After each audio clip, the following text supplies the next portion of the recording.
And so I asked him, I said, why did you pick me for Newsmaker of the Year in 2025 to the Midwesterner? And they said, well, you delivered no tax on tip, overtime, and Social Security. You made the budget smaller than it was the year before. And that's the first time that's ever been done, other than like Great Depressions and wartime. We made the budget smaller than the year before. You got a roads deal done. You put $2 billion a year permanently into roads without permanently by setting better priorities. And they said, we couldn't believe that you cut $800 million of waste, fraud, and abuse in the budget. We saw no new corporate welfare programs in the year. So there were a lot of reasons, a lot of factors that went into it. So I'm really appreciative of the award. We saved Medicaid. That was big for the Midwesterner. That never would have happened without me if we and Greg Van Werkum had we not just said, look, stop complaining, Democrats, and let's learn about the One Big Beautiful Bill, or HR1 as they call it, and let's just figure out how states can get all of their Medicaid funding under the new law. And so we made a very simple change. We put it in Greg Van Werkum's bill. We got it out of the House. Then we got the Democrats to agree to it. And we have all of our Medicaid funding. That was a big deal as we go through that. So that was a very good that was a very good outcome last year. So I appreciate and then also they talked about, I went to the White House with President Trump. And I think I really stepped up in that moment and conveyed what we needed to do for Selfridge Air National Guard Base, and also for the Asian carp. We got to keep those Asian carp out of the Great Lakes. And so President Trump responded and said, hey, you know what? I'll work with you and Governor Whitmer on that. And I'm not sure, I don't know if Governor was in the state enough days to qualify for the Newsmaker of the Year award. So that's a factor they take in, is whether, how many days are you in the state?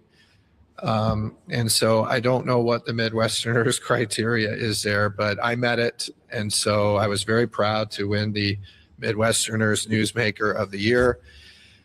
When coupled with the Cranes Newsmaker of the Year, really, I think we've set the story straight once and for all, who was the Newsmaker of the Year in 2025. I was going to invite up some of our legislators. You guys want to come up for a moment? We're going to talk about the future.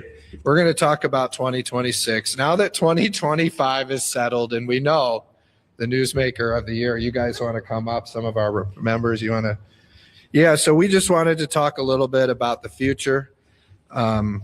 We've been working as a team with Tom Kuhn and Joe Aragona and Alicia St. Germain and Ron Robinson and Jamie Green and many others. We've been working to look at the future. Now, I'm going to get into this in a minute. I won't make you guys stand up here during this, but in a minute, I'm going to get into the work projects. I've gone through the work projects. I know what's been cut and what has not been cut, and I'll go through that in a moment, okay? But I know what's been cut and I know what's not been cut. And so I've looked through the list, all right? So I know everything that is under preliminary injunction and everything they shoved out the door.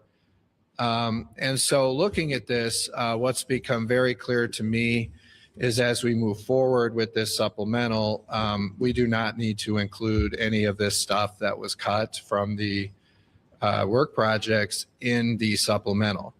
And I'll get into that in a little bit, all right? But just to lay this out for now, what we want to do this week is we want to move ahead with a supplemental that we're going to move through the House this week that funds a new runway, 2 new runways for the Selfridge Air National Guard Base. We're going to put through a supplemental that funds it at $152 million for the runways. This is something that I've been talking with the president and his team about. I've been talking to the Air Force Secretary about as well, that really, in order to meet the aggressive timeline that Governor Whitmer and the president and I have been talking about of getting these 21 new fighter jets in place before President Trump leaves office. So to do this in 2028, we can't rely on the federal government to pay for these runways because you see the federal government, first of all, I think they're still partially shut down, aren't they? Yes, I mean, they're still partially shut down. Yeah, so to rely on the federal government to fund these runways and get these under construction on the timeline that we need to get this fighter mission in place in 2028, which is all of our goal, to work on this accelerated timeline that Governor Whitmer has really been leading on with me and the president. The state of Michigan is going to have to step up, and we're going to have to pay for these runways, for the construction of these runways. Now, I believe that we're going to have to do this before spring break in order to get the funding in place and in order to show the commitment to President Trump and the Air Force that is needed in order to guarantee that we can get these fighter planes in 2028, which I think is really important to get them before President Trump leaves office. And the reason for that is we know that President Trump, the governor and I, we met with the president in the Oval Office. We asked him to get us a new fighter mission. We all know that President Trump came back to Selfridge with myself and Leader Nesbitt and the governor and made that commitment. We're going to get that new fighter mission. We know we're going to get those 21 planes. The question is, what happens in the future? We want to build that momentum. We want to stick with that momentum, and we want to ensure that this happens while President Trump is still there so that he can ensure that we truly get this fighter mission. So in order to do that, we have to do it on an accelerated timeline. I think the Air Force was planning on this happening in 29 and 30. If we're going to move this up to 28, then we've got to pay for that runway, and we've got to get that guaranteed quickly, because the state, we can move much faster than the federal government. So, I would still expect the federal government to build out the rest of the site, including the hangars and things like that. But I hope we can, we heard the governor talk about this in her State of the State last week. And by the way, did you see her mention me in the State of the State, the best sick leave policy that we came up with together? And I got the high five. Now, I will tell you, I could see her teleprompter, so I knew what she was going to say. So I had a little bit of a jump on other people. But I mean, when I saw her talk about that paid sick leave policy, when we made that deal, and that's another reason I was the Newsmaker of the Year. We made that deal. Do you remember how quick we made that deal? We made that deal in like 30 days to save paid sick leave in our state and to ensure people had a job. So, of course, I was going to give the governor a high five for that. And then did you see her mention me about the roads? And we never would have got that roads deal done if it weren't for me and a committed Republican caucus that she said it had the guts and the brains to put a plan on the table and move it through our chamber. And it looked to me like Brinks just looked a lot less enthusiastic up there about the sick leave and the roads plan. And one more thing, too. Did you guys notice the Democrats didn't stand up when she said she signed the cell phone bill? Now, I stood up. The Republicans stood up. The Democrats didn't stand up for that. But Mark Tisdale did a great job on that. So as we're going through these things, we also heard the governor talk about Selfridge. And she gave President Trump credit for that, rightfully so. If it were not for President Trump, we never would have been in this position. I mean, we know that the military bureaucracy did not want this. When the governor and I went to meet with President Trump, and him and the Secretary of War, Hegseth, I mean, they cut through the bureaucracy. They found us the planes. They came back to give us the commitment on the mission. Now we have to do our part to get this done while President Trump's still in office. So we're going to be moving on this supplemental this week. I believe Ron Robinson is the one who's going to introduce it. And my hope is that we can get this $152 million through the legislature and to the governor's desk by spring break, so we can meet this timeline to get these planes and begin this construction on the runways this year. We can't wait on the federal bureaucracy to get this done. We can't wait on the Congress to get this done. This is the most time-sensitive issue, and we got to get it done on this timeline. And so I'm very pleased that our members are fully supportive of this. I don't know if anyone wants to say anything, or go ahead, Ron. Why don't you say something? Thank you. Thank you, Speaker Hall. Yeah, I just want to take a minute. This is very exciting. And I want to kind of talk a little bit about what makes Speaker Hall special. You know, most times we get the Selfridge mission and that would be that, but he had the due diligence to stick with this. And I want to thank him and also Senator Nesbitt. And before, you know, when you're talking about my predecessors, when you're talking about Candace Miller and people like Anthony Forlini, who kept this base open. So it's an exciting time for Selfridge. It's an exciting time for Macomb County. It's going to affect the whole state in a positive way. So I could not be more proud of this piece that we're going to push forward. And again, it's the work that Speaker Hall is doing that's getting this done behind the scenes. So thank you very much, Speaker Hall. I appreciate you. Appreciate it. Yeah, of course. Anyone else? Or you guys, you good? Okay. Yeah, good. You want to say something? Yeah. Go ahead, Alicia. Well, first of all, I'd like to thank you for inviting me and acknowledging that Selfridge is in my district. One thing to note is the support from the community where I live is just overwhelming. And, you know, we want this. Those jets fly over our houses. They're loud. And we say from District 62, bring it on. Thank you. Oh, great. Yeah, go ahead, Joe. Yeah, no, I just want to mention, just to echo, I think you see the reps up here in support because of how big of a deal this is to Macomb County.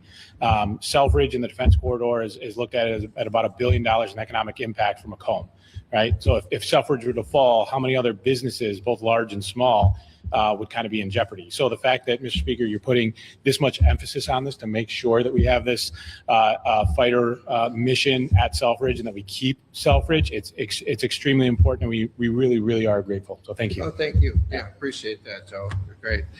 So yeah, this is, you know, we've been having conversations, like I said, with the Trump administration and the Air Force Secretary, and this is what we're going to have to do in order to get it done on time, on the deadline that we've asked for.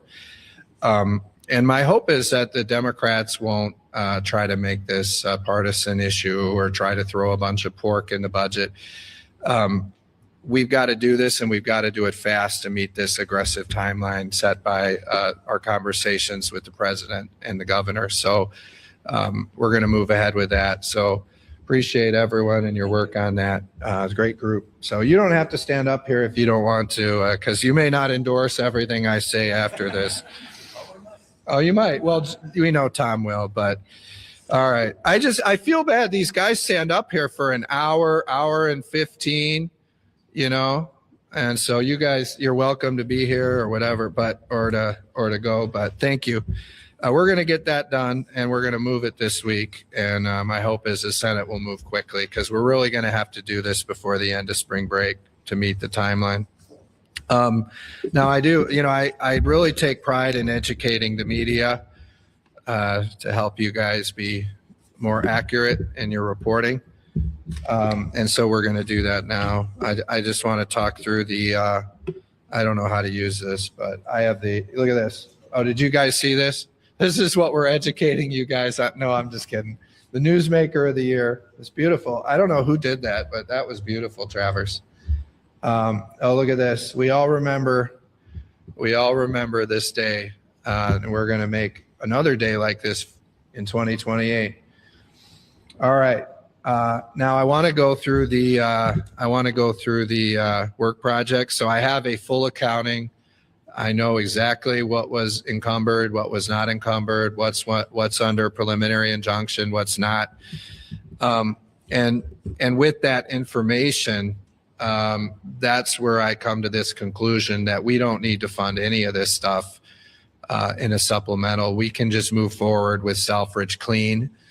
We don't need to fund any of this stuff because most of the things that the media was reporting on were not cut. Most of these things are proceeding as the governor wanted it to. If you look at that $369 million and what was cut, I guess I'll start with what was not cut. These are some examples of the things. Is the Midwesterner Award in the way? So I can move the Midwesterner Award a little bit if you'd like me to, or can you see it over the screen? You guys can see it. Okay, good. Well, maybe it'll get in the shots on TV. So I just want to lay this out. These are examples of what was not cut. So all of the earmarks, all of the pork spending, a lot of the things the press was talking about, I would say 99% of those were not cut. So those are proceeding as planned. These are some examples of ones the media talked about. Holocaust Museum, Potter Park Zoo, the City of Jackson, Hamtramck Fire Department, the Hillsdale Community Health Center. These are all examples of ones that were not cut, but I'm just going to tell you the number of the pork projects that were cut was probably 5 on the regular pork, and then maybe another 5 on the DHHS pork. And so I went through that and said, look, if you've gone more than a year, because they went more than a year, and you didn't even get any of it under contract, you know, we don't need to fund this. Because the definition they use with this preliminary injunction is, you know, is a much more, generous interpretation. So, I mean, literally, if you have something under contract, you got the funding. So the stuff that was cut, like I said, it was about 5 projects on the regular pork side, and then maybe another 5 projects on the DHHS side, because the DHHS pork, they mask it, but it's pork. And they won't mask it anymore because heat is the law now. But anyway, you see this, 99% of the projects that look like this are proceeding as planned. The Taylor Historical Center, some of you wrote about the James DeSanta. All of that is moving forward. None of that was cut. What was not cut, and I will tell you as I go through the spreadsheets that I went through, there's a lot of little things like 50,000 here, 100,000 here. I didn't get into that. I think you can get a pretty good picture. So if you look at what was cut, the 369 million, mostly departmental spending. Okay. Now there's another slide here after this that has 2 more departments that are the bigger departments. So that I'll get into that next. We just had to fit it all on a couple slides. But just to work through this, largely what was cut was department spending. Okay. I would say half of it roughly is department spending. So you guys were focused on the pork projects. I think we got to take a step back. These are largely departmental items that they just didn't, they probably over budgeted and they didn't spend the money by the end of the year. And those are the kind of things that we've been talking about cutting from a budget. All right. So you can see some of these departments, 5 million from natural resources, 12 million from MDOT, 17 million from Eagle, 2 million from corrections. And I didn't break it out on here, but there's just a bunch of these very, there's say a dozen line items under every one of these that are small programs that they didn't spend all the money. This is what we're clawing back. Now I'll note that the RX Kids funding is part of it. It's cut because they were given 20 million and they didn't spend. This says 17, but it's more like 18 million that they they didn't need the money. Then they got another $270 million last year in the budget. So they didn't need this money. It's clawed back. I'll go to the next one. So these are the two bigger departments. And what I would describe is about half of this money was from departments. About half of this money was from the Make It in Michigan Fund. All right. And we all know the Make It in Michigan Fund was this program that Governor Whitmer cooked up to collaborate with President Biden on a lot of his wacky left-wing causes. So they wanted to do this to force, more electric batteries, more hydrogen batteries, a lot of these alternative energy things. And this was to draw down matching funds for the signature Biden legislation, like the Inflation Reduction Act. We blocked that, and we stopped those projects that were, that are now on hold. So that's 159 million of this 369 million. So that kind of gives you a picture. But you look at this. This is how it looks on the spreadsheet. There were these three items in DTMB. This is exactly how it looks. 159 million, Make It in Michigan Fund, 27 million in IT programs, and 1 million in tampons. Okay, this is what we cut from DTMB. Simple as that. And we all know where those tampons were supposed to go. But $1 million is a lot. That's a lot of tampons. So we cut those, and they're not going to be in the boys' bathrooms anymore. There's a lot of them now because they got quite a bit. I think they still got like 900,000 of tampons, but they didn't get the full 1.9 through the door in that year. Now with Laura, you look at this.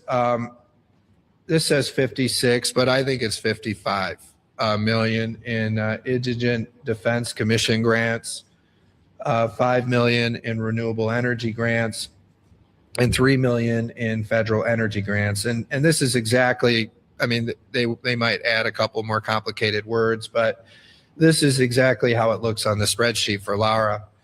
So, we look at that, right? They put that money in and they didn't spend it on the indigent defense grants. They didn't spend any of it. It's just sitting there, the 55 million. And that's why when we went through the next year's budget, we tried to shrink that number because they're sitting on this huge backlog of funding for the indigent defense grants. They're not spending them. And then my guess is, I didn't see in the new budget report, did they ask for more, Tom? Do you know? No, that you don't know? Yeah, my guess is they asked for more. And we just look at this and say, you didn't spend any of it. And even when you guys knew that we were clawing us back, you didn't try to rush this stuff out the door. This is clearly more money than they need. All right. And so as you're going through these budgets and you're saying, should we spend $56 million on indigent defense grants next year? Well, I think they're going to have to come in and explain to us, why is there 56, this says $56 million of this that you're not spending any of it. And that's the whole point. And what they were trying to do was they were trying to take this money and they were trying to lock it into a slush fund so they could keep it. And now Governor Whitmer is proposing raising taxes because we have a budget shortfall. And we're saying, look, we can take this 56 million in these unused grants, and we can use it as part of the conversation this year. We can take the 159 million in these failed green energy projects that from the Biden administration, and we can use that to address our budget shortfall. We can take the 27 million in IT investments that are failed; they're not even using it. Rather than squirrel that away and account for 5 years or more, we can spend it now to help with our budget shortfall. So I don't know, is that the last one on that? All right. So yeah, just as I look through it, I can just kind of go through and summarize it that way. About half the money was the Make It in Michigan Fund. About the rest of it was largely departments. And the bigger pieces were the indigent defense grants, the stuff we highlighted here, RX Kids, IT. So that's largely what got cut. And a lot of the stuff that you guys were writing about didn't get cut. So as we're, I think as we're moving forward, it's really, are we going to just let these departments spend $369 million on departmental stuff and Biden era program matching funds? And, we're not going to do that. So we're going to keep the money and we're going to use it for the budget next year. I think it's really needed. We have a $800 million budget hole, and we could use this $369 million to not have to make as drastic cuts, or we could let the Whitmer administration keep it in accounts and add it to the other $10 billion they're keeping. And they're making $600 million a year on interest from these accounts. On the taxpayers. So they're overtaxing you and they're making $600 million a year on interest from you, the taxpayer. And now they're saying we want to raise your taxes. I don't think that makes much sense.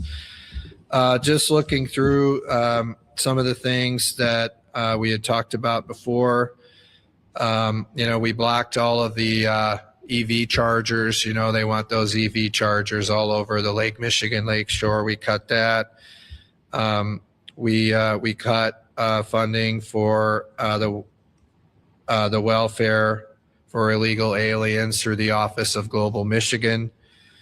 We stopped their $1 million for the baseball stadium in Lansing. That was one of their pork project priorities. We blocked that. We blocked the Detroit Public Radio, what they were trying to shove in there for them. So we blocked a lot of good things that were waste and fraud and abuse, and we're going to use it for better things. I guess I'll just move this back to where it should be. How about that? So anyway, I hope everyone takes that information and reports accordingly. Now, I'm working off of this, and I don't usually do that, so I'm probably just going to get rid of this. It's throwing me off. So we worked through that. I just say on the, I hear a lot of the lobbyists are coming out against our property tax cut. That's, I understand that, we're going to tax the lobbyists, by the way, under our plan. We're going to tax them and they're going to pay a tax, 6% tax the lobbyists are going to pay. We're going to tax all the lobbyists. So I understand why they're mad, but we're going to tax them, and we're going to tax the political consultants, and we're going to tax the political ads and many other things. And we're going to lower your property taxes considerably. We're going to cut your property taxes by $900 a year on average. And we're going to force the utilities to cut their rates by $1 billion. And that's going to save the average person $250 a year. And we're going to force them to keep them there for a while. It's ridiculous what you're seeing with these increased rates. I saw DTE, they raised their rates, they got approved, and then a couple of days later, they asked to raise their rates again. That's going to stop. We're going to force them to lower their rates by $1 billion. We're going to get rid of the real estate transfer tax, which adds $2,000 or $3,000 to every transaction and closing costs. We're also going to get rid of the pop-up tax. You hear so many stories of people who are struggling and they want to get a smaller home. Maybe they've lived in the home for many years and they don't need that home anymore. They need a smaller home.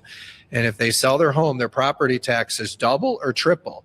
We're going to stop that too. So we are going to do huge things for affordability of people's homes and for selling their homes and buying new homes. And really making it so people can live in their homes. You look at the the property tax, you could own your home outright, and yet the property tax, you could lose your home if you don't pay it. And so getting rid of the state property tax is going to go a long way for helping people with their cost of housing. I also applaud Joe Aragona for what he's doing. You know, you heard the governor give him a shout out during the speech about the great work he's doing on some of these out of control local governments that are coming up with all of these zoning things, that they come up with all these zoning regulations that increase the cost of housing. You know, you can't build houses that people want to live in because these local governments are creating all these regulations and zoning that make it impossible. And so the only houses you can buy are ones that are unaffordable. So we're working with Joe Aragona. You saw that I moved those bills to the Government Operations Committee. That way they can move very quickly if needed. They'll be in the Government Operations Committee. And I think it's a good thing. So you look at what we're doing by eliminating the state property tax, getting rid of the real estate transfer tax, ending the pop-up tax, and getting rid of the personal property tax, and forcing the utilities to lower their rates by $1 billion. You know, the average Michigander is going to save probably, what, $1,100 a year from this plan. And then we're going to go and we're going to look at these ridiculous regulations that are driving up the cost of housing as well. So there's a big things on the horizon on housing, cost of housing that we're doing. I'm very excited about it. So we've got some good things going on there on affordability, on housing. We're going to tax those lobbyists to pay for it too. The lobbyists are going to pay to cut your property taxes, and so are the political consultants. And, you know, a lot of the others I talked about, I mean, these people and their limousines and their country club memberships and the private jets, those are all going to be taxed. We're going to tax the marinas. We're going to tax a lot of these things that are very unpopular, but we're going to lower your property taxes. You're going to save over $1,100 a year. And but the lobbyists don't like it because we're going to tax them. And I understand, but you know, the lobbyists have been making record profits, and every year the lobbyists make record profits. The lobbyists are spending more and more on lobbying every year, and they're gonna pay this tax. And I think it's the right thing to do. So I'm just looking through all these notes. I don't know. I had a bunch of other stuff, but they're not up here. So I'll take questions. Any questions? Yeah, go ahead. That breakdown you did of the disapproved items, did you have that at the time that you put it up to the No, like I said, and I've talked about this a few times here. So the Whitmer administration presented us the documents they presented us, which all of you saw, which were months old, right? And so we get a report from them. When do we get it? Do you guys remember? And that was the information they provided us. So it's 2 or 3 months before the vote. They give you these are the items. And so we're looking through that and we're saying, okay, based on what we can tell, a lot of these things are not being used. They're not being spent. And what they do under this law is they give you this during the hunting break, and they say you have how many days to disapprove it? Say you have 10 days to disapprove it. And we say, okay, well, tell us where we're at. Tell us what's been spent. And they say, no, just approve it. Right. And then I get criticized by the media who's saying, why are you doing your job? Why are you scrutinizing every dollar in the budget? And I mean, you know this. So for months after we disapproved their work projects, which remember is they were trying to put hundreds of millions of dollars into their slush funds, and they're daring us. They're saying, well, we're not going to tell you exactly what we're cutting, so you won't cut it. And we said, no, we're going to cut it. And then if there are things in there that are justified, then you come back and you tell us what they are. And I think that's our job as stewards of the taxpayers' money. You know, we want to know how every dollar is going to be spent. So you fast forward to the hearing we had with the court. I mean, the court asked them and they couldn't answer the question. Do you remember one of them said, well, I think 700 million of it, or no, what was it? 70% of it is encumbered. Do you guys remember that? They had no idea what was encumbered. And so we get this back.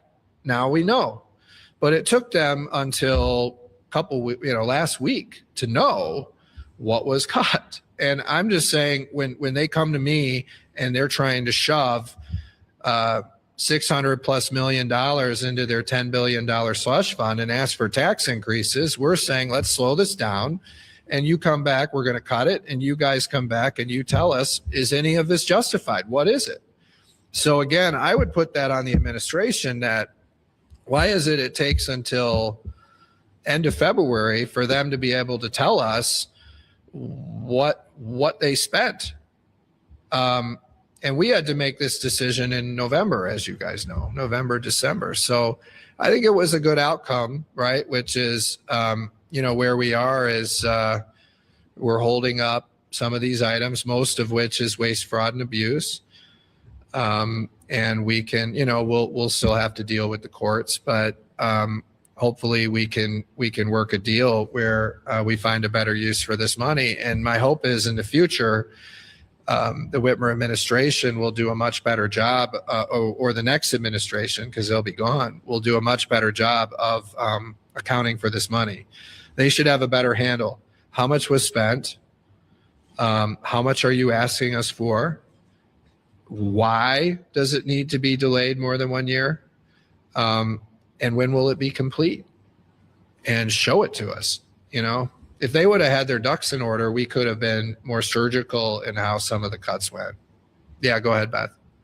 The Selfridge commander said last month that they needed about $1 billion in infrastructure improvements over the next 5 to 7 years to prepare for that fire mission. Mm-hmm. So are you guys trying to shorten that? She was under the understanding that the time frame was 5 to 7 years. You guys are saying it's 2 years now? Yeah, so the goal is to get these 21 these fighter jets by the end of Trump's presidency in 2028. And in order to meet that timeline, we're going to have to fund the runway. Is the base commander not aware of what you guys are doing? Yeah, base commander's aware.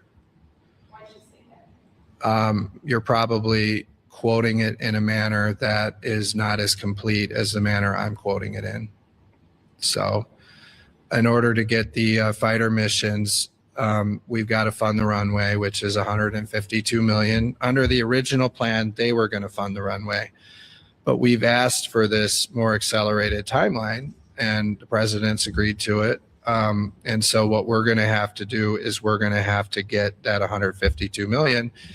And then the rest of what you're talking about, we're going to have to count on the federal government to do through the federal, through Congress and through their process. And a lot of that is for the hangars, a lot of the work at the hangars and other upgrades. But in order to meet the timeline, the most sensitive part, the part that has to get done first is the runway. And if we wait on the federal government to do it, we won't meet the timeline. So that's what we're doing. I'm sure what you're quoting is, it all syncs up if you were to ask some more questions of them.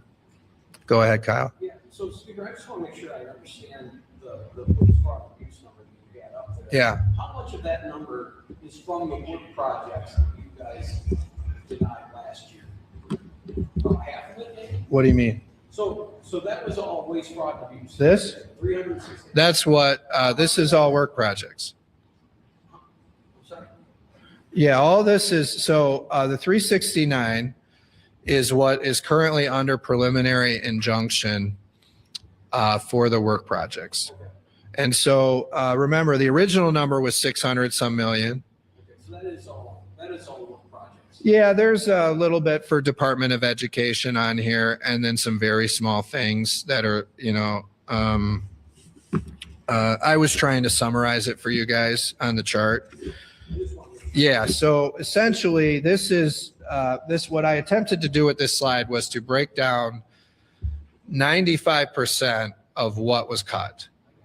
And I was just trying to give it to you in the most digestible way that I could, because the way this shows up is like MAGCB application portal continuation, and then there's like 6 of those. And so I'm just trying to give you big picture. It's largely cuts from departments for small programs in the department. That's about half of it. The other half is the Make It in Michigan Fund, which was that Biden era matching program for like the Inflation Reduction Act. So a lot of that is corporate giveaways for alternative energy programs. You see the IT investments. I mean, the 27 million in IT investments is bigger than a lot of these departments. You look at the indigent defense grants, 56 million. You could start putting a bunch of these departments together, and it's bigger than that. So that's what I'm trying to get across is, if you were to summarize it, it's largely Make It in Michigan, the indigent defense grants, IT, RX Kids, bunch, departments. And then there were some opioid settlement funds in there too that hadn't been spent yet. So, those are the big pieces, and then you go from there. So the flavor I'm trying to give you, these are largely department cuts. These are largely department spends that were not spent at the end of the year. This is not the pork projects. The media focused on the pork projects. What we found is that all of that went out the window, and they never should have even asked us for work project designation for it. That was just their sloppy bookkeeping. There's, I think, roughly five pork projects. One was the Lansing Lugnuts Stadium $1 million upgrade that got cut. And then there's about 5 in the DHHS area they are pork projects, but they're fake. Like what they would do in DHHS is they would do pork projects, but they make it look like they're not pork projects. So there's about 10 pork projects total. As you go through that and learn more, you'll see it wasn't what it was reported, but I do think the 369 is important because it's going to allow us to bring that forward to the budget conversation. I was kind of waiting on this outcome to kind of decide what our supplemental was going to be. So now that I understand this is largely waste in departments and the Make It in Michigan Fund, you can have that conversation on the regular budget timeline, okay? What you cannot talk about on the regular budget timeline is the Selfridge proposal, because we've got to get that done earlier. So that's why this week we're going to move ahead with the supplemental on the Selfridge base, because that is actually time sensitive. We got to try to get that done by spring break. The rest of it can wait for the regular budget. They've got a lot in their slush funds already. They'll be fine. Yeah, go ahead, Remington. So the Senate Committee on Elections met today. Oh, great. To talk about the bills to change how voter registration is done, to make sure that people are citizens. Yep. The Michigan Democratic Party calls it voter suppression. In your eyes, what is it? Yeah, that's an absurd statement. Remember when they did their ballot proposal, and in order to get people to support it, the Democrats lied and said it was a voter ID to vote, and then everyone found out it wasn't. And actually, you don't need a voter ID to vote. So the Democrats will use it to deceive voters to get Democrat proposals through the ballot. But when really we have a vote before us to require voter ID to vote, the Democrats oppose it. But no, voter ID is really critical. I think it will help restore people's trust in elections. Our voter rolls are just filled with dead people that moved out of state, all kinds of people that should not be on our voter rolls. When you have all these inactive voters on our voter file, it leaves it very open for people to commit fraud. Somebody that hasn't voted in 20 years or 50 years, they're probably on that list. And and somebody can go and commit fraud easier as long as these people are on the list. So we got to clean up our voter rolls, and we have to require ID to vote. And I think it can be resolved very easily by seeing their ID, verifying it's them, and having them vote. And most people agree with that.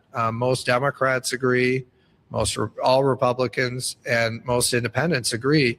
What's the big deal? Voter ID to vote. I mean, there's many things where you need to show your ID to verify it's you. But when it's elections, for some reason, that's a problem. I don't know why it's a problem. And, you know, with the way they do same-day registration now, you know, there's a lot of ways to clear up any mistakes. But largely, you know, we've got to clean up these rolls. And, you know, we're supporting the lawsuit and filing a brief to get Michigan's voter rolls turned over to the federal government, so the federal government can help us clean those rolls. We want to clean the voter rolls. We want to take the dead people off. We want to take the people who've moved out of state off, the illegal aliens off. But the Democrats fight us tooth and nail, and they want those people on the voter rolls, and they don't want you to show an ID to vote. And so I think we all have to ask ourselves, why is that? Yeah, go ahead. I considered that during the day as well. I sat in a few of the early system voting outreach sessions. Was it a board of canvassers, or what was the meeting? No, this was the hearing. On the elections committee? Yeah, Okay. one thing that I've noticed over the period is that there seems to be a big discrepancy in explaining this, of that there's now a federal requirement for real ID. So if that federal requirement for real ID is a thing, we should adopt that here to make sure that is the law plan. But the big difference is that real ID is different than enhanced ID. Enhanced ID will show that you are a citizen and have it in my pocket. Mhm. Real ID won't. But I think one of the things that's confusing some of the argument is there's no like delineation saying we're going to accept enhanced ID only because we can see that you're a citizen. Does there need to be some reworking of how you guys sell this, knowing that there's that big discrepancy between real ID and enhanced ID, so that people understand that? And this is the people doing the ballot proposal that are saying this? Also, Jason Wolford. Oh, yeah. Mentioned that today, but I think that there was some confusion about what could actually be used in a form of ID to show that you're a citizen. Real ID won't show that. Mhm. Enhanced ID will. So my question for you is, do you guys kind of need to go back to the drawing board and messaging to rework that? Right. That is Is there a bill or something that's in the committee, or was it just a hearing? What does the bill do? it's essentially this. Oh, I see. Okay. And whose bill is it? Do you know? Wolford? Okay. Yeah. So I didn't see the hearing, but you know, I think again, we want voter ID to vote. That's what we want. And we want citizens voting, and we want to clean up the voter rolls. That's what we want. I think the public wants that. And I'm sure the committee will work through some of the things you've laid out. So appreciate that. Yeah, go ahead. Last week, the House BD channel was also hearing the court claims Judge Schill arguments saying that he felt like both sides were close to an agreement out of court. What is the House Republican vote looking for in that agreement? Well, I've said all along that we're trying to make a deal here. I mean, we cut the work project funding. Then when we cut the work project funding, we said to the Whitmer administration, since your accounting is all screwed up, come to us, tell us what you need and justify it. And then we'll make a deal. And I always said we would fund the things that make sense, and we would not fund the things that are waste, fraud, and abuse. And I didn't expect that to take until end of February for them to be able to tell us what was spent. That in itself is something that you guys should criticize them for. But we did get it, and now I have it. And so now I think the conversation is what I always said, which is, you know, we can work this out. So we're going to see what we can do to work it out with the administration, and then we'll brief the court on that. Well, given that this is an argument about somewhat the constitutionality of the law itself, though, obviously what happens from there if this gets all done? Well, I think we got to work through that in the conversation. And so I've always pointed out my goal was to make a deal. I think what Sarah Anthony did by asking for the Attorney General opinion is something that she will see was not very smart. Essentially what Sarah Anthony did was she, to protect department spending and the Biden era Make It in Michigan fund, she basically took her own power away. And so that wasn't very smart. And it's really prolonged this whole thing. And it's made the negotiation more complicated. But we'll work through it. We'll come up with it. Hopefully we'll get a good resolution. And if we don't, then we'll go back to court, where I think we'll win very easily in court. Go ahead, Elena. So as we were coming into this year and talking about supplemental, Yeah. we talked about the importance of any supplemental going through the heat process. Right. What is the deal with that as it relates to the funding for children? Why would that happen? Yeah, so that would not be pork spending because it's going to the National Guard base. So heat would apply to the pork spending, but heat doesn't apply. Yeah, you'd have to look at heat. I'm an expert in the law, heat. It's called the Hall Ethics, Accountability, and Transparency Plan. And so if you look at what it applies to nonprofits, but it doesn't apply to departments of state government. You follow that? So if you're, it's an Air National Guard base, right? It's not a nonprofit. So it wouldn't apply to that. Just like if the governor said, I need $10 million for my office. That wouldn't go through heat. That wouldn't be a pork project. That's to a department of government. You know what I'm saying? It's to the governor's office or to the legislature. If I had to fix the roof on my building and they sent me $10 million to fix the roof, that wouldn't be a pork project. That would be like a capital government expenditure for a department of government. And this is part of the Veterans Department. It's an Air National Guard base. So I asked the same question and I looked at it.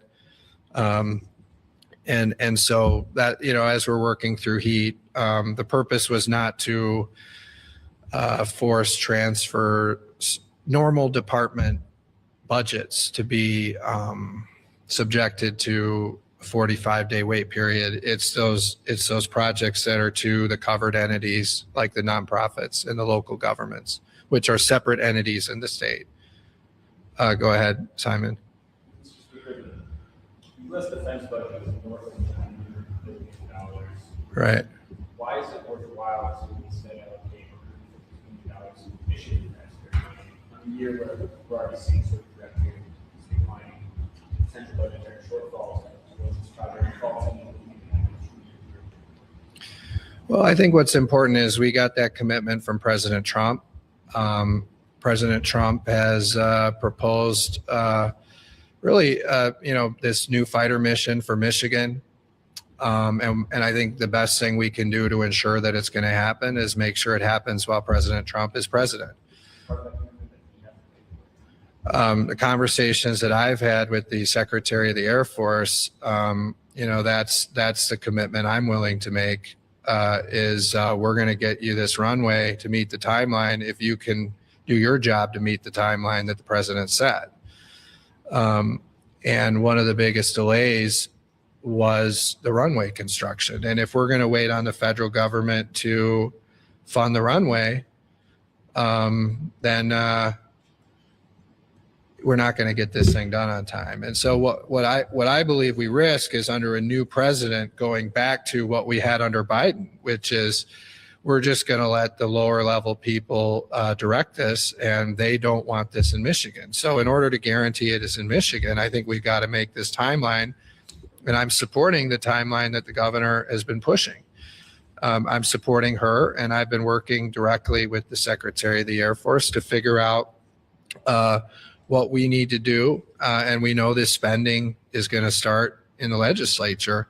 What do we need to do to meet the timeline? And so that's what we're going to have to do. We've asked for an accelerated timeline. And in order to meet that timeline, we're going to have to fund the runway. And I hope that the legislative Democrats will support our efforts to get that runway funded.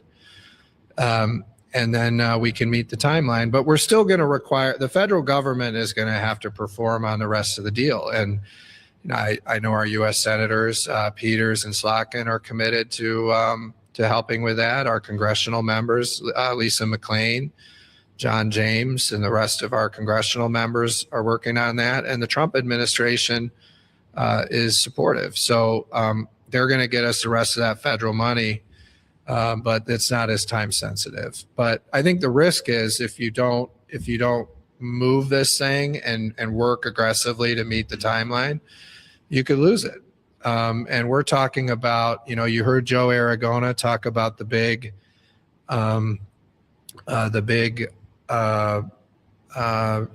investments that this makes in Macomb County. But it's going to keep that base open for another 30 to 40 years. So we don't want to take the risk. And I really applaud the governor for working on this and President Trump for being willing to help us meet an aggressive timeline, but we've got to put up the money for the runway. And I'm going to do that. I'm going to get that through the House this week, and I hope the Senate will move it quickly. We'll get that. What? Well, you'd have to ask her what she supports, but I know that the governor has asked for the new timeline. That's something she's been working on with President Trump, and I think we all are aware that we've been trying to get this thing done and committed, and we're working to get the funding. It's going to have to start in the House. We'll get that over to the governor or to the Senate, and let's get it on the governor's desk, and let's make that commitment official to the Air Force that we're going to do this runway. We're going to do it on the aggressive timeline, and now we need the federal funding, and we need to keep everyone moving to make this happen. So that's what we're trying to do. Go ahead, Travers.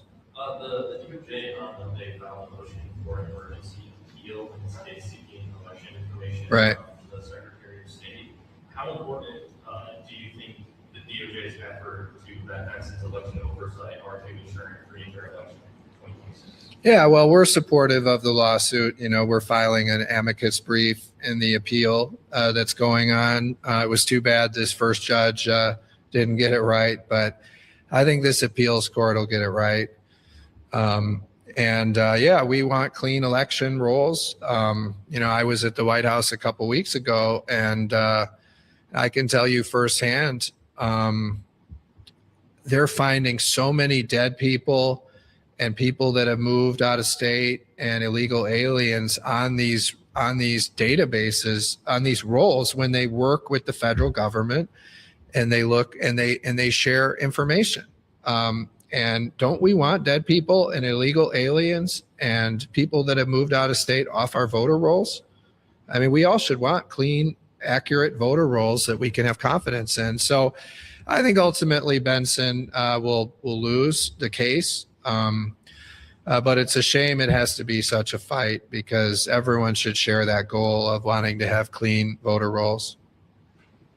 Yeah, go ahead, Eggert.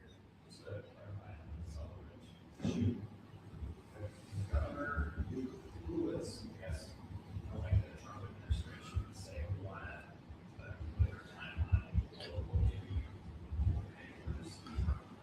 Well, I think the governor, that's one of the things the governor and President Trump and I have been, we've had those conversations. And I've had conversations directly with the Secretary of the Air Force about how we can do this. And working closely with Lisa McClain and other members of Congress. This is what we've been working toward is getting, we got the commitment.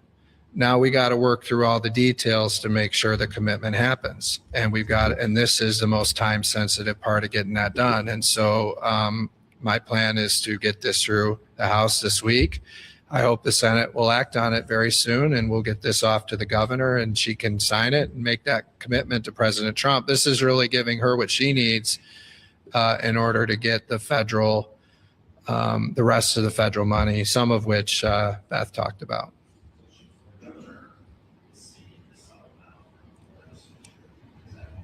Well, I'm putting this forward, but everyone is, aware of what we're doing. So, well, I haven't asked her if she's on board with it, but I would, I mean, this is not a controversial position, what I'm talking about. So, yeah. Is there anything else in that supplemental? No, that's what I'm saying. We need a clean supplemental on this topic. So I went through, I went through all of the, spends here, right? Because we only want one. I mean, we need one supplemental. So I went through everything they had. I was waiting for their accounting to determine if we needed to put anything else in it. And after looking at, the only things that were cut were the department waste and the Make It in Michigan fund. There's no reason to include any of that. So that's why we're moving, now that we have the accounting, we're moving swiftly with the supplemental, which will only contain the 152 million for the Selfridge runway. And then we'll get that over the Senate and hopefully get it clean to the governor so that we can get that over signed and we can start the construction.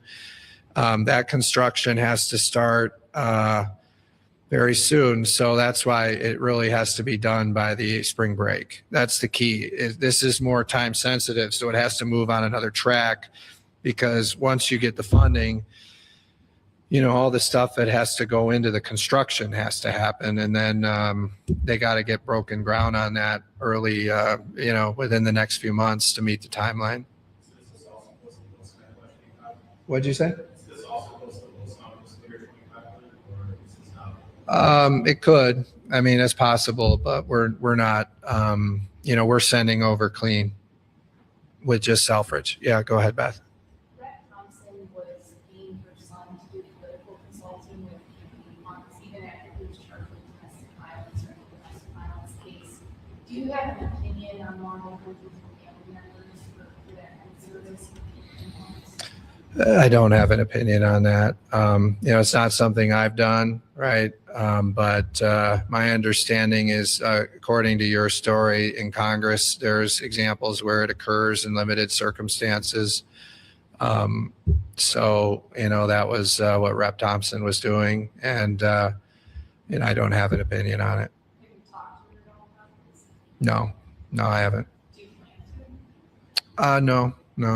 No. I mean, like I said, I don't have an opinion on it. I mean, you wrote about a lot of things, and I don't go up and talk to every one of them about it.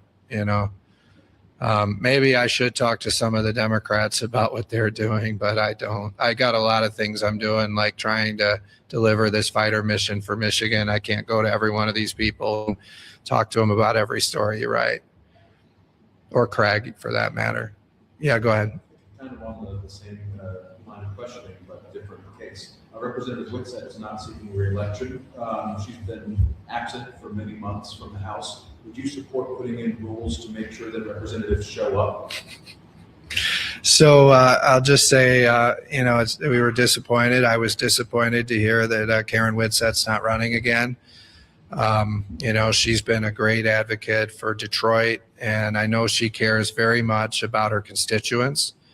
I don't know of anyone that has a bigger heart for their constituents than Karen Whitsett. And you just go back to the pandemic and how she was personally raising money to help people in her community with their needs during that difficult time, and the gifts. I mean, she was, giving away appliances that she was raising money for to people that were in a time of need, and ensuring they have food and all these things. I mean, she has a big heart. So I think it's too bad for the city of Detroit that Karen Whitsett's not running again.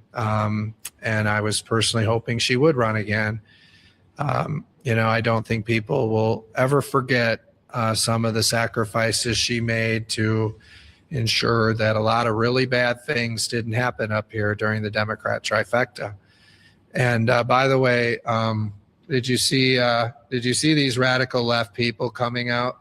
And they said they had a meeting in Detroit, and they said the Democrat trifecta did nothing. Did you guys see that? And Mayor Duggan, by the way, he said they've done nothing. And I was right. They did nothing. And we all know they were holding up the education budget for their radical transgender agenda, but they did nothing. And even the Progressive Party, whatever that is, came out and said the Democrat trifecta did nothing. But Karen was a really good legislator. So, you know, I know that she's said she's had some health issues, and I think she'll be back. I think we'll see her back soon, is my hope. Go ahead. Was there something over here? Oh, okay. All right. Yeah, Kyle. I just have one other thing. You had some colleagues earlier today that called for constitutional carry. Oh, Is that something that you would put on the board, bringing constitutional carry into Michigan? who called for it? Do you remember? Have Holdley, Desana. Oh, wow. Fox. Oh, wow. Fox. The Boyer. Uh-huh. Johnson. Well, we'll see what happens. They got to get through a committee probably, and we'll see what happens. So I think I co-sponsored it in the past, but we'll see. We'll see what happens, whether we can get it through and whether we can get the votes. That's a bill that requires probably 100% of the Republicans, and you know, we'll see if it gets there. Yeah, go ahead. Real quick, the services tax proposal. Oh yeah, Skepticism from folks on. yeah. Particularly the lobbyists. Well, people in your own caucus, the Democratic caucus, people in the Senate Republican caucus. What are some of the things that you need to convince folks of to do this blend in an election year? Well, my message to the governor is we can do bigger things and bolder things this year. You know, I enjoyed her speech, but you know, she was shooting for some easier goals. I think this housing cost is so bad. The affordability of housing is so bad, and we really need to give people bold solutions. And that's why we're going for this significant property tax relief. And I know the lobbyists don't like it, but we'll work through that and we'll get a deal. I think we can get a deal, just like we got a deal last year. Yeah, I'm not aware of anyone that has a problem. Yeah, I didn't see what he said, but we can get this thing done. We just got to get a deal. So we'll work through it. We'll cut property taxes and we'll get a deal. But we can do something bigger and bolder than what they're proposing, which are the very safe solutions. I don't want to wait for a new governor to do big things and to bring down the cost of people's property taxes and the cost of their housing. So we're going to engage in a bigger conversation. And when we get a deal, you know, we'll make a deal that we can get the votes for. So we have to go. Is session started? What do you want? I'll go with Beth. Yeah. When do you plan to put out the breakdown of what makes up that 4.7 billion? Because it's pretty vague right now about how you're coming to that tally of 4.7 billion on service taxes. You guys have a document that you're working on? Yeah, we're working. I mean, unlike everybody else up here, I mean, I'm in there, I'm looking at the lines, I'm working with House Fiscal, like I know exactly what this does.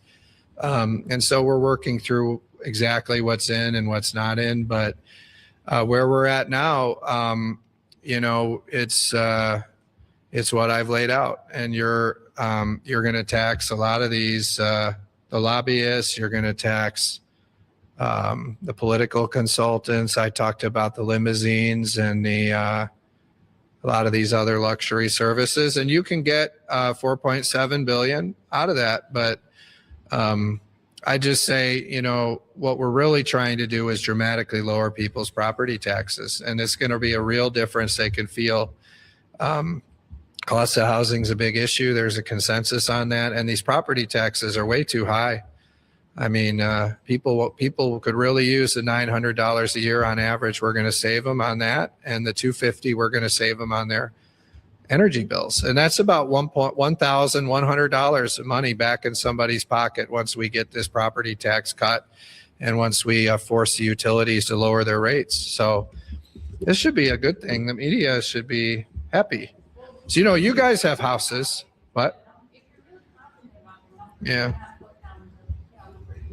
Well, It's easier to write about it when we have a breakdown. I told you, I called you. I personally called you to tell you what was in it. And It's pretty comprehensive.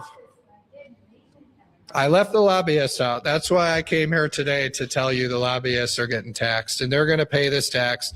Think about it. The lobbyists are going to pay the tax and your property taxes are going to go down. That's a pretty good deal for you. Because people forget reporters have homes, reporters pay utility bills.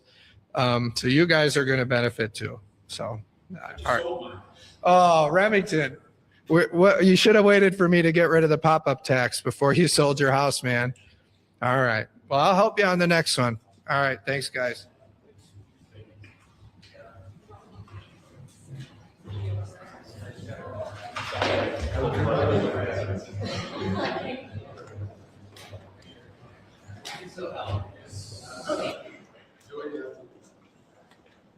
Down to the chamber. The Chamber of Secrets. Oh my God, I wish. Oh, okay.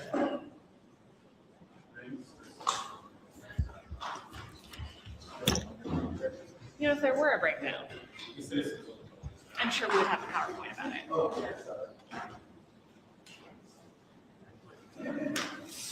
Who needs data?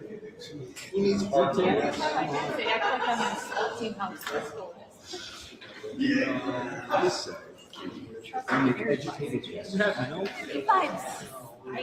because you know how much we need to cover a property tax code? That's 4.7 billion. I just sold my house. Doesn't bother me. No. Reporters and houses. You know, a house. It's so funny. Also the way that business is basically